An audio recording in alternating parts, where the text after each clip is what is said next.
Side bend, leg elevated, dumbbell. The leg elevated side bend is a strength and mobility exercise that targets the obliques, quadratus lumborum, hamstrings, and adductors.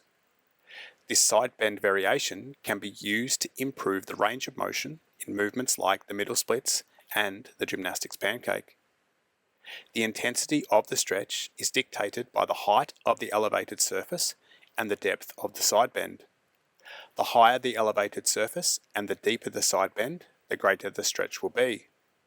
Find an elevated surface that allows you to keep the elevated leg straight and side bend to a range where the top elbow is pointing to the sky or past this angle. Start by abducting one leg and placing the foot on the elevated surface with the toes and the kneecap pointing up towards the sky.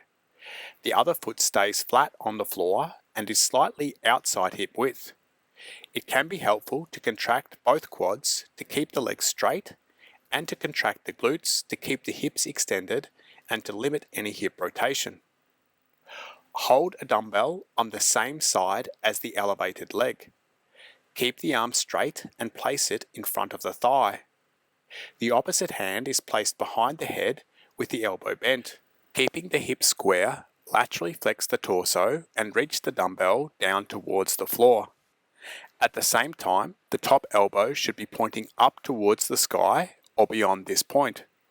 You should feel a stretch in the obliques, QL, and potentially the hips, hamstrings, and/or adductors. Return to the upright position by contracting the obliques to lift the dumbbell. The leg elevated side bend can be performed for repetitions, isometric holds, or a combination of the two. When performing the isometric holds, actively push the triceps of the weighted arm into the inside edge of the thigh. I find this increases the intensity of the stretch in the hips by opening the hip abduction angle a little further. Perform the prescribed number of repetitions and isometric holds on one side before repeating on the other side.